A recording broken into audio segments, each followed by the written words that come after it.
আকাশবাণী কলকাতা, আমি খোলদাওয়ানি মাহাতো। আজকে শুনবেন গড়িয়াহাটের এক বিখ্যাত বাইক রাইডারের খবর। আজ সকালে গড়িয়াহাটে দেখা গেল এক আশ্চর্য দৃশ্য। গড়িয়াহাটে আতা গাছের ছেলে তোতা পাখি, তিনি হঠাৎ বাইকে উঠে বেঁধে নিল গলায় দড়ি। দর্শকরা ভেবেছিল এই বুঝি সার্কাস শুরু হয়ে গেছে, কিন্তু না, উনি দাবি করছেন এটা নাকি একেবারে নতুন সেফটি ফিচার। বিস্তারিত বলার আগে ভিডিওটি আপনারা ভালোভাবে দেখুন, তারপরেই বিস্তারিত আলোচনা করব। हे प्रभु हे हरि राम कृष्ण जगन्नाथ प्रेमानंदे।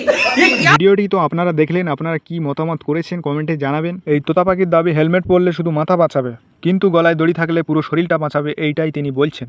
বড় দুর্ঘটনায় পড়ে গেলে চালক সরাসরি রাস্তায় না পড়ে আকাশে ঝুলবে, স্থানীয়রা বলছেন। তোতা পাখি আরও বলছেন, ট্রাফিক পুলিশ থামাতে এলে দড়ি দেখে ভাববে, আহারে এই লোক তো আগে থেকেই আত্মসমর্পণ করে বসে আছে, ধরিস না, ছেড়ে দে। এই দেখে গ্রামে এক নতুন স্লোগান উঠেছে, মাথায় হেলমেট না দিয়ে গলায় দাও দড়ি, যদি সত্তরে চাপতে যাও চারখানা ড্রাইভারের গাড়ি।